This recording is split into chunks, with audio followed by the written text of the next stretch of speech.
বছরেতে 10টা দিনই আসে, এই 10 দিনের আমলে আপনি আল্লাহর কাছে আলাদা একটা মর্যাদায় পৌঁছাবেন। তাহলে আপনাকে তেলাওয়াতের ক্ষেত্রে এর মধ্যে প্রতিযোগিতায় রত হতে হবে। তেলাওয়াত 2 নম্বরে আল্লাহ রাব্বুল আলামিনের কাছে এই 10 দিবসে আমাদের টার্গেট থাকবে প্রত্যেক দিন আল্লাহর কাছে দোয়া করতে হবে, সালাতের আগে, সালাতের পরে।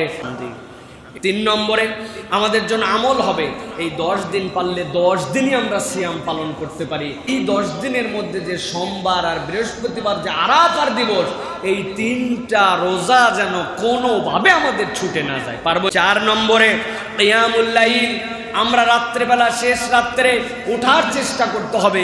যেই 5 নম্বরে আমাদের জন্য তওবা, আমাদের জন্য তওবার হালত আমাদের জীবনে প্রতিষ্ঠিত করতে। এই 10 দিন আমাদের টার্গেট হবে হারাম বর্জন করার প্র্যাকটিসে অভ্যস্ত হয়ে যাওয়া। তারপরে 7 নম্বরে যেটি বলবো, এই 10 দিন আমাদের জন্য আমল হওয়া উচিত, সেটা হচ্ছে আল্লাহর জিকির। আল্লাহ রাব্বুল আলামিনের রাসূল বলছেন, ফাআকসিরু ফীহিন্না মিনাত তাসবিহি ওয়াত তাহমিদি ওয়াত তাহলিল, তোমরা আল্লাহর জিকিরের বিরুদ্ধে বেশি বেশি করো। কি করবা তোমরা? এই 10 দিনের সম্মানে সুবহানাল্লাহ, আলহামদুলিল্লাহ, আল্লাহু আকবার, তাসবিহ ওয়াল ওয়াতর, 10 দিনের কসম আমি তোমার ক্ষুদ্র গোলাম হিসাবে এই কাজগুলো করার জন্য চেষ্টা করছি। আমরা পারবো তো ইনশাআল্লাহ? 10 দিনের ভেতর, এজন্য এই 10 দিনের ইবাদত আল্লাহ তাআলার কাছে অত্যন্ত বেশি প্রিয়। এজন্য আল্লাহ রাসূল সাল্লাল্লাহু আলাইহি ওয়াসাল্লাম এই 10 দিনে যাতে আমরা বেশি বেশি নফল ইবাদত করি আমাদেরকে উৎসাহিত করেছেন। পাশাপাশি আমরা যেন বেশি বেশি তাহমিদ, তাহলিল, তাকবীর দিয়ে এই 10টি দিনকে মুখরিত করে রাখি, এজন্য তিনি আমাদেরকে আদেশ করেছেন। এজন্য এই 10টি দিনে আমরা যেন বেশি বেশি সুবহানাল্লাহ ওয়ালহামদুলিল্লাহ লা ইলাহা ইল্লাল্লাহু আল্লাহু আকবার, এই আজকারগুলো যেন আমরা বেশি বেশি পড়ি। এবং আরাফাতের সিয়ামের ব্যাপারে আল্লাহ রাসূল সাল্লাল্লাহু আলাইহি ওয়াসাল্লাম আশা করেছেন যে 9 জিলহজের যে নফল সিয়ামটি, অর্থাৎ আরাফার রোজা, এই আরাফার রোজা যে ব্যক্তি রাখবে, আল্লাহ রাসূল সাল্লাল্লাহু আলাইহি ওয়াসাল্লাম বলেন যে আমি প্রত্যাশা করি এই সিয়ামের বদৌলতে বিগত একটি বছরের এবং সামনের একটি বছরের যত পাপ হবে, এই পাপগুলোকে আল্লাহ তাআলা আমাদের জন্য ক্ষমা করে দিবেন। এবং জিলহজের 9 তারিখ ফজর থেকে কিন্তু আমাদেরকে ওয়াজিব তাকবীর পাঠ করতে হয়। আমরা জানি সেটা শুরু হয় আরাফার দিন ফজর থেকে। 9 তারিখ ফজর থেকে শুরু করে 13 তারিখ আসর পর্যন্ত এই তাকবীরগুলো প্রত্যেক সালাতের পরে পড়া আমাদের জন্য আবশ্যক। আমরা যেন এই নফল আজকারগুলো, এই নফল তাকবীরগুলো যাতে আমরা বেশি বেশি করে দেই। এবং যারা কুরবানি করার জন্য ইচ্ছা পোষণ করেছেন, তারা যেন এই 10 দিনের আগেই তাদের মাথার চুল এবং নখ কেটে পরিচ্ছন্ন হয়ে যান। এবং জিলহজের এই 10 দিনে তারা যাতে মাথার চুল না কাটে এবং হাতের নখ না কাটে, এই মর্মে আল্লাহ রাসূল সাল্লাল্লাহু আলাইহি ওয়াসাল্লাম আমাদেরকে গাইডলাইন দিয়েছেন। সব মিলে আল্লাহ তাআলার কাছে এই 10টি দিনের ইবাদত খুবই প্রিয়, এমনকি হাদিসে এসেছে।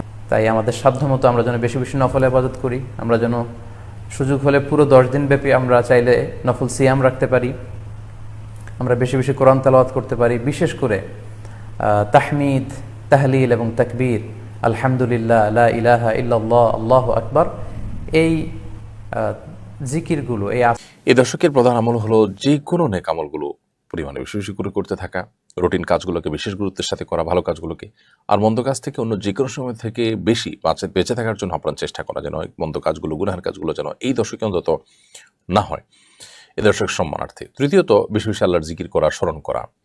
চতুর্থত যাদের হজের তৌফিক আছে হজ করা। পঞ্চমত এ দশকের শেষ দিনে অর্থাৎ 10তম দিনে, ঈদের দিনে সামর্থ্যবানদের জন্য কোরবানি করা। এবং 6 নম্বর হলো যারা কোরবানি করবেন তারা নখ, চুল, শরীর অবাঞ্ছিত লোম এগুলো কাটবেন না। এগুলো না কেটে তিনি যথাসম্ভব আপনার এগুলো চাঁদ ওঠার আগে আগে তিনি যথাসম্ভব কেটে ফেলবেন। কেটে তিনি কোরবানি ঈদ পর্যন্ত অপেক্ষা করবেন। কোনো কোনো বর্ণনা দ্বারা বোঝা যায় যারা কোরবানি করবেন না তারাও এই আমলটি করতে পারেন। যাই হোক, তাহলে এটি হলো 6 নম্বর আমল। সেই সাথে 7 নম্বর আমল হলো এই দশকে বেশি বেশি তাকবীর, তাহমিদ, তাহলিল করা, পাঠ করা, বেশি বেশি আল্লাহু আকবার, আল্লাহু আকবার, লা ইলাহা ইল্লাল্লাহ, আল্লাহু আকবার, আল্লাহু আকবার, লিল্লাহিল হামদ। এটা সম্ভবত 6 নম্বর। 7 নম্বর আমল হলো বেশি বেশি আল্লাহর জিকির করা, আল্লাহর স্মরণ করা। 8 নম্বর আমল হলো জিলহজের 9 তারিখ অর্থাৎ আরাফার দিন সকাল থেকে নিয়ে 9 তারিখ ফজর পর থেকে নিয়ে একেবারে 13 তারিখ জিলহজের অর্থাৎ আইয়ামে তাশরিকের শেষ দিনের আসর পর্যন্ত প্রতি নামাজের পর একবার করে এই তাকবীর তাশরিক মহিলা পুরুষ সবাই পড়া। আর 9 নম্বর আমল হলো জিলহজের 9 তারিখ আরাফা দিনে রোজা রাখা। যারা হাজি না তাদের জন্য। আর 10 নম্বর আমল হলো ঈদের সমস্ত সুন্নতগুলো পালন করা। যাদের হজ ফরজ আছে হজ করা, যাদের কোরবানি করার সামর্থ্য আছে তারা কোরবানি করা। আর যারা কোরবানি করবেন তারা চুল নখ ইত্যাদি কাটবেন না এই 10 দিন, অর্থাৎ চাঁদুটার আগে কেটে ফেলবেন। যারা কোরবানি করবেন না তারাও আমলটা করতে পারবেন বর্ণার আলোকে। আর এরপরে আমল হলো এই দশকে বেশি বেশি আল্লাহর স্মরণ করা, বেশি বেশি আল্লাহর জিকির করা। তারপরে 7 নম্বর আমল হলো বেশি বেশি তাকবীর, তাহমিদ, তাহলিল, আল্লাহু আকবার, আল্লাহু আকবার, লা ইলাহা ইল্লাল্লাহ, আল্লাহু আকবার, আল্লাহু আকবার, আল্লাহু আকবার কাবীরা, আলহামদুলিল্লাহি কাসীরা, ওয়া সুবহানাল্লাহি ওয়া বিহামদিহি বুকরাতাও ওয়া আসীলা, বেশি বেশি করে পাঠ করা। এবং এরপরে 8 নম্বর আমল হলো এই আমলগুলাই, অর্থাৎ এই তাকবীরটাই জিলহজের 9 তারিখ ফজরের পর থেকে নিয়ে 13 তারিখ আসর পর্যন্ত প্রত্যেক নামাজের পর একবার করে পাঠ করা, নারী পুরুষ সবাই। এবং 9 নম্বর আমল হলো জিলহজের 9 তারিখে যারা হাজে যাচ্ছেন না তারা নফল রোজা রাখবেন। আর 10 নম্বর আমল হলো জিলহজের 10ম দিনে, ঈদের দিনে ঈদের সুন্নাহগুলো পালন করা। কেউ চাইলে প্রথম 9 দিনের প্রত্যেকটা দিনই নফল রোজা রাখতে পারেন, সেই সুযোগ কিন্তু আছে।